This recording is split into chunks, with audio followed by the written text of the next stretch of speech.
Hello, welcome to Words Have Power Murder Hour. My name is Shelly. And this is another definition episode.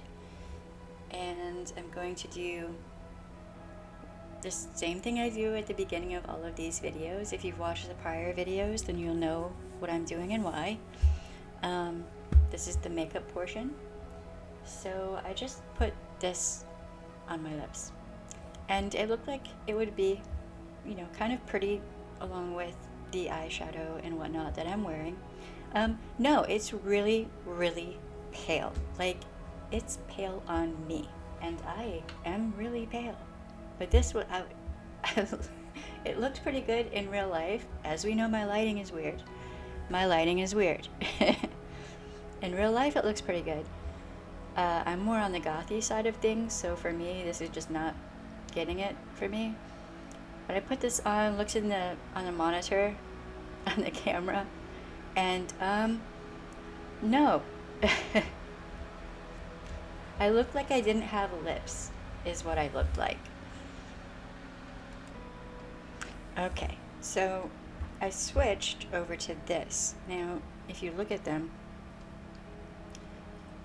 I mean, they don't look all that different, but this is what I have on now, and it's much better, I suppose. Still really kind of pale, but yes.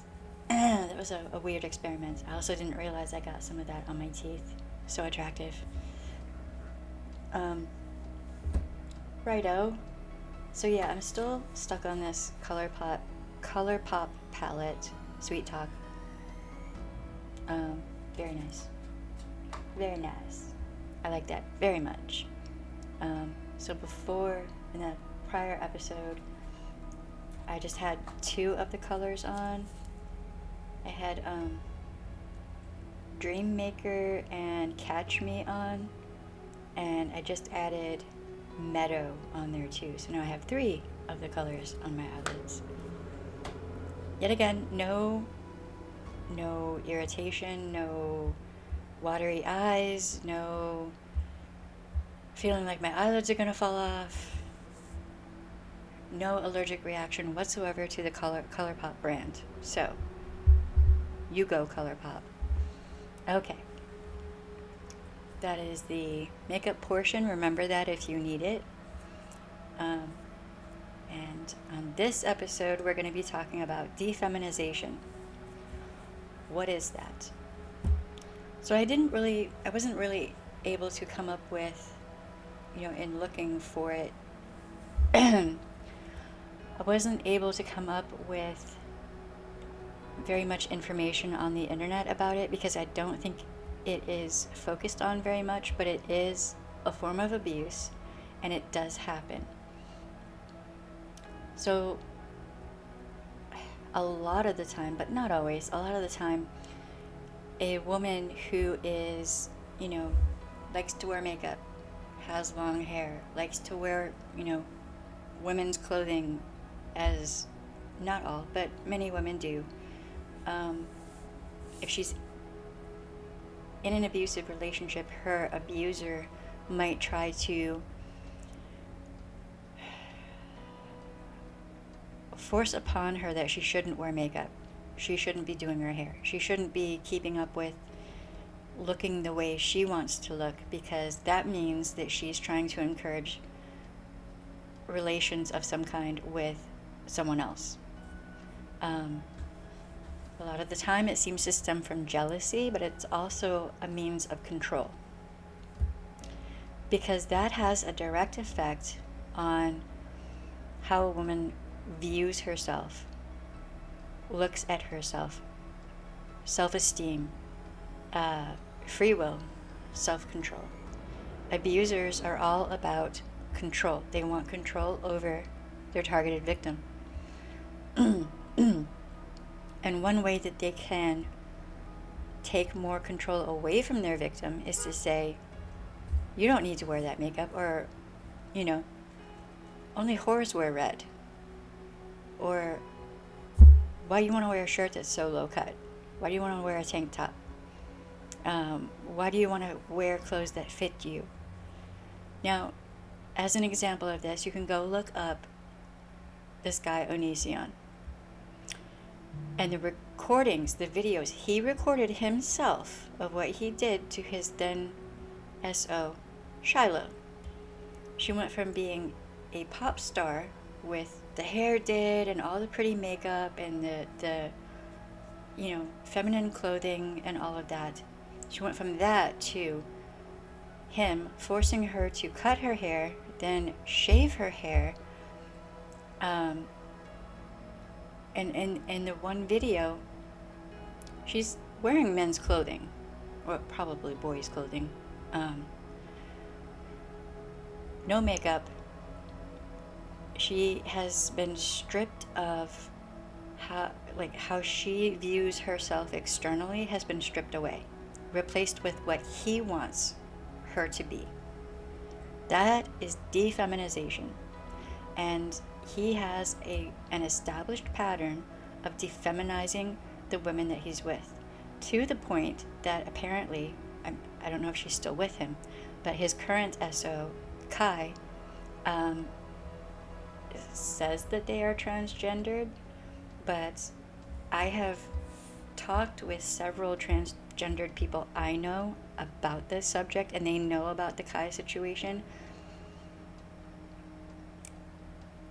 And they wonder if she's actually really transgendered or if she's trying to use that as an escape from being further abused, which I wouldn't fault her for that. They. I wouldn't fault them for that.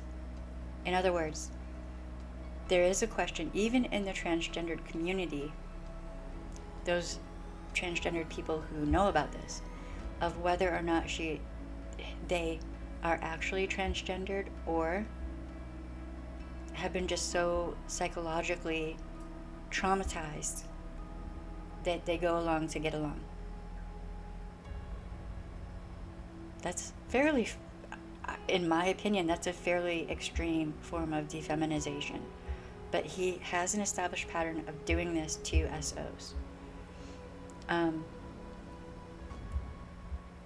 Oftentimes, defeminization isn't usually that extreme,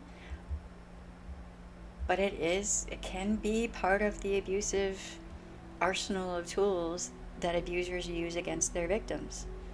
I've been through that, to the point that I ended up dancing in the middle of a Walmart because I could finally go ahead and buy that red lipstick, and I wouldn't have anyone yell at me about it.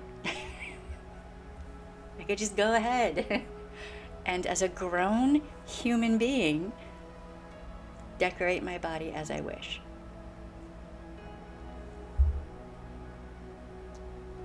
Defeminization is abuse. Just like gaslighting is abuse, just like all of the different aspects of abuse, they all come together and merge like puzzle pieces. And the whole point is to damage the targeted victim to the point that they will give over control to the abuser. You don't have to do that. If you're in an abusive relationship, you don't have to do that. You don't have to be treated that way if you don't want to be. If you have a friend or a family member who, normally likes wearing makeup and doing their hair, doing their nails, wearing women's clothing, etc. Shit.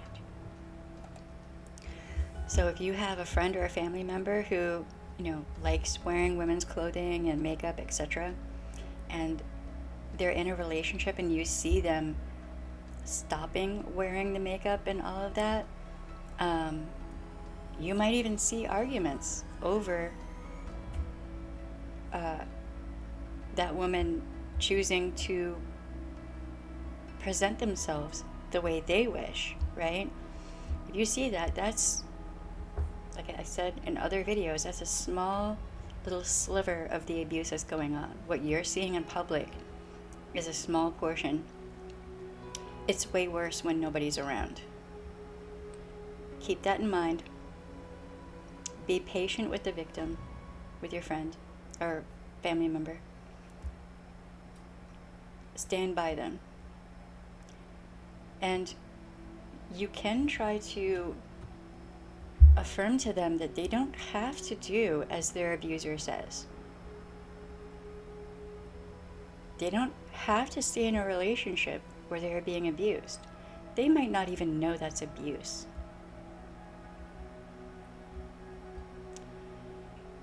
Be patient.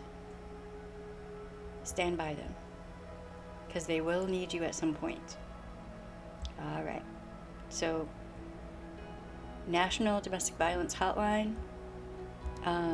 If you have someone who you're in a relationship with and they're trying to defeminize you or gaslight you or any of that, you can call the National Domestic Violence Hotline and they will explain it all to you. They'll lay it all out for you. You don't have to believe what I'm saying. You can go talk with them. They will verify what I'm saying. Remember, you have the right to say no. And if your no is not respected, you have the right to cut that person out of your life. And also, you can wear that red lipstick if you want to. Bye, y'all.